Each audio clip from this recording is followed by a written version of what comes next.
Hi mga mare, magandang umaga. Day 2 na nga pala ng paglalakad ko mga mare at eto nga kasama ko yung partner ko.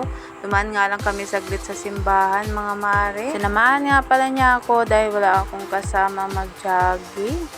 Ayan nga mare, taga-video ko. At sana nga mare ay maging tuloy-tuloy itong ginagawa kong ito. At walang halong pagpapanggap, o diba? Tamang lakad-lakad at harutan ang ginagawa namin dyan mga mare. Pagtapos nga namin palang umikot mga mare, nagpunta na kami dito. Ayan, nagpa-araw-araw muna kami. Tamang galaw-galaw mga mare ang ating mga katawan. At ayan nga, para mabawasan yung mga taba-taba ko dyan.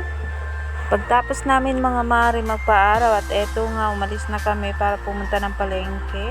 Namili kami ng ulam namin mga mare ngayong tanghalian. At ayan nga yung mga napamili namin. Diba? Munggo. Ano tayo papayat nito mga mare? Diyos ko.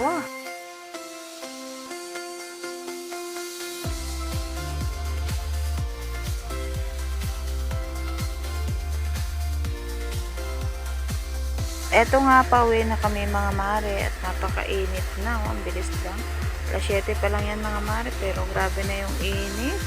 Hanggang dito na lang mga mare. Salamat sa panonood. Bye!